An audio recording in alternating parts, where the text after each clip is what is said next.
Bonjour, je m'appelle Nix et je suis artiste tatoueuse, entre autres.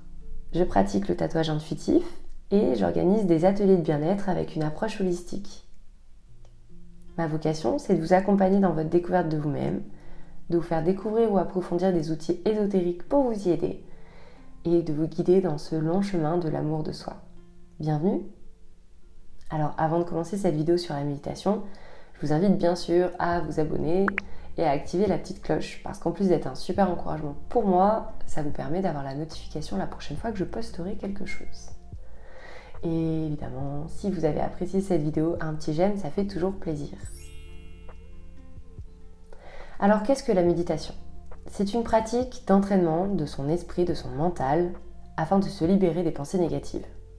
À l'origine, méditer, ça vient du mot meditare en latin, qui signifie contempler. Le but, c'est donc de se mettre dans un état de contemplation, voire de béatitude, et surtout d'être dans le présent. C'est être en état de pleine conscience ici et maintenant. C'est aussi prendre conscience au passage de son état physique, émotionnel, psychique, énergétique. Alors la fausse idée de beaucoup, c'est que méditer, ça veut dire ne rien faire. En fait, s'arrêter, ne rien faire du tout, et surtout ne penser à rien, c'est impossible. Même pas en dormant, c'est le propre de l'homme. À moins bien sûr d'être en total arrêt cérébral, mais on ne peut pas ne pas penser. Donc l'idée, c'est pas d'aller contre nature, mais c'est plutôt d'être plus serein face au flot constant de pensées que notre cerveau nous fournit et de trouver l'apaisement avec ça. Donc pour accéder à cette pleine conscience, la mindfulness en anglais, il y a plein de techniques. Celle qui est la plus répandue et que je vous propose d'essayer ensuite dans la vidéo, c'est de focaliser son attention sur quelque chose. Alors ça peut être quelque chose qui fait appel à un ou plusieurs sens, d'où l'idée de contemplation, mais ça peut être aussi une visualisation mentale, ou ça peut être sur une action répétitive. Il y a énormément de techniques diverses et variées, issues de plein de cultures. Et d'ailleurs, j'aimerais bien vous proposer des vidéos sur chaque technique par la suite. Mais pour aujourd'hui, on va parler de la plus connue des techniques de méditation, qui est de focaliser son attention sur la respiration. Donc à l'origine, méditer, c'est une activité qui avait 3000, 4000 ans. On a retrouvé des traces de cette époque-là de personnes en tailleur en train de méditer en Inde notamment. Et le but pour eux, c'était vraiment une pratique spirituelle, puisque c'était censé relier l'esprit, donc le psycho, et le corps, le soma. Donc c'était une activité psychosomatique. Afin d'accéder à Dieu, voilà, le but c'était vraiment d'atteindre cette sérénité divine, cette connaissance du divin et du coup d'accéder à la vérité absolue. Alors on parlait souvent de méditation transcendantale, pour justement exprimer cette transcendance, cette montée vers le divin. Donc souvent la respiration, ça pouvait être le point de focalisation, et encore plus souvent, c'était aussi à travers la récitation d'un mantra. Alors maintenant, est-ce que la méditation fait bel et bien se rapprocher de Dieu ? Je ne sais pas. En tout cas, c'est pas le but de cette vidéo, de se pencher sur cette question. Mais ce qu'on sait et qui est sûr, c'est que ça fait du bien. Et puis maintenant, en fait, on sait pourquoi. On sait que focaliser son attention sur sa respiration, c'est à la fois s'apporter une oxygénation, qui est bon pour le cerveau, pour le corps, et puis aussi favoriser la sécrétion d'hormones nécessaires à un état de détente. Psychologiquement, c'est aussi se mettre un point de référence constant sur lequel revenir quand ça va pas, quand nos pensées et notre attention nous échappent. Donc grâce à la science, on a pu plus précisément savoir sur le plan physiologique les bienfaits de la méditation, plus précisément grâce aux recherches du siècle dernier en neurosciences, et avoir une indication, observer le phénomène en tout cas, sur le cerveau, les cellules, l'ADN. Grâce à des observations en scanner et aussi par électroencéphalogramme, on est allé observer l'activité du cerveau avant, pendant et après la méditation. On s'est aperçu que méditer, c'est un peu comme aller à la muscu, mais pour se muscler certaines zones du cerveau. On a observé notamment un renforcement et un épaississement de la matière grise, mais aussi une amélioration générale de la matière blanche, celle qui est en charge de la connectivité neuronale. Alors, on a le cortex singulaire antérieur qui est très sollicité pendant la méditation. Et lui, c'est la partie du cerveau qui est en charge du contrôle de l'attention. On a également le cortex cérébral préfrontal qui est très sollicité, qui se muscle, on va dire, à travers la méditation. Et c'est celui qui est responsable de la prise de décision. On a également l'hippocampe pour la mémoire et la gestion des émotions, et le cortex insulaire pour la gestion de la douleur. Donc en bref, une amélioration globale des facultés cognitives.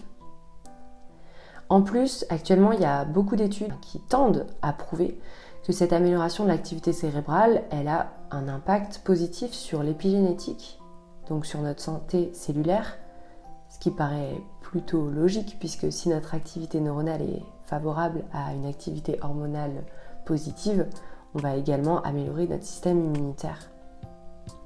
Et du coup, ça vient évidemment renforcer des croyances qui jusque-là étaient considérées un peu trop perchées pour être prises au sérieux, notamment tous les domaines de la médecine holistique et plus précisément l'énergétique. Mais bon, ça, j'y reviendrai une autre fois.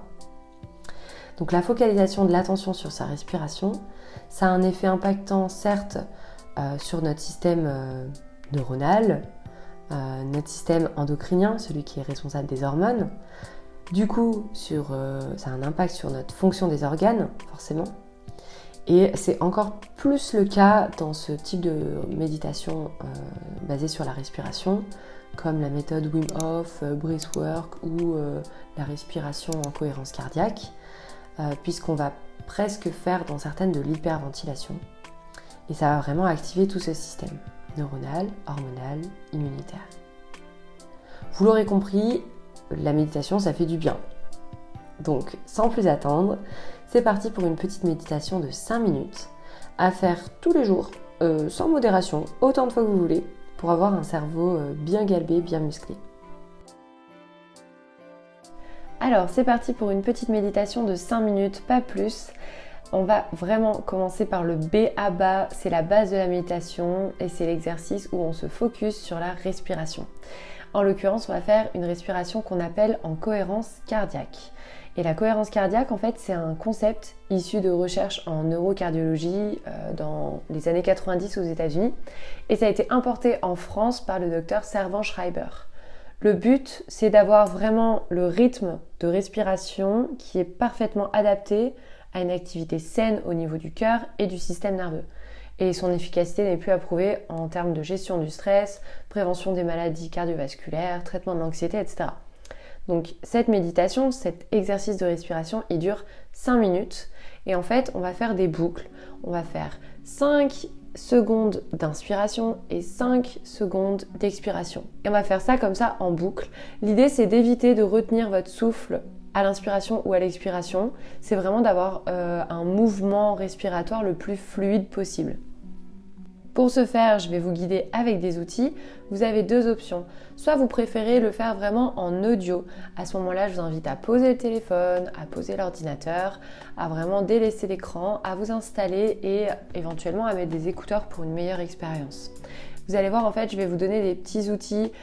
Il va y avoir cette cloche là pour l'inspiration. Donc c'est vraiment le signal où on remplit les poumons, on remplit le ventre d'air. Et ensuite, il y a cette cloche-là qui va vous indiquer vraiment le moment où on lâche tout, on expire, on vide le ventre, on vide les bronches. Et vous allez faire ça en boucle, encore une fois, en évitant vraiment au plus possible de faire des pauses, de faire des blocages entre deux, il faut que ça soit archi fluide. Si vous préférez une expérience plutôt visuelle, à ce moment-là, posez votre écran de façon à ce que vous ne soyez pas embêté, que vous ne soyez pas obligé de le tenir. Vous vous posez et vous allez regarder, en fait, je vous mets ces petits outils-là, regardez, c'est un petit nuage et ils vont apparaître au nombre de 3. Quand ils apparaissent, ça vous indique qu'il faut inspirer. Et pour les faire disparaître, vous allez souffler et vous allez voir en fait les petits nuages disparaître un à un. Et vraiment pareil qu'en audio, le but c'est d'être hyper fluide, donc quand on voit le premier nuage arriver, pac, on inspire. Et quand on voit le premier nuage disparaître, on commence à expirer.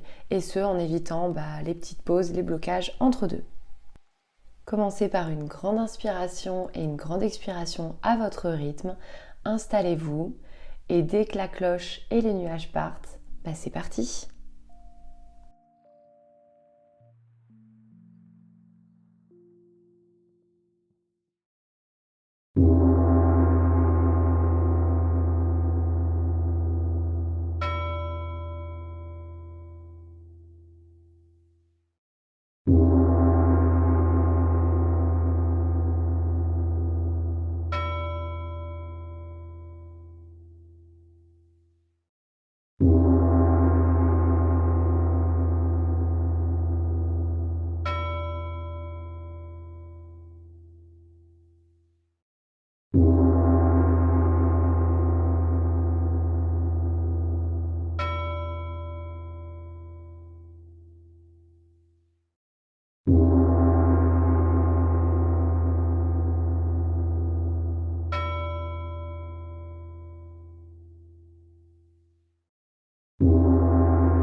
Voilà, j'espère que cette petite méditation en cohérence cardiaque vous aura fait du bien. N'hésitez pas à activer la cloche et à vous abonner à ma chaîne pour voir les prochaines vidéos. Et n'hésitez pas à me suivre sur les réseaux sociaux, notamment sur l'Instagram Nixouille. Je vous dis à bientôt, prenez soin de vous.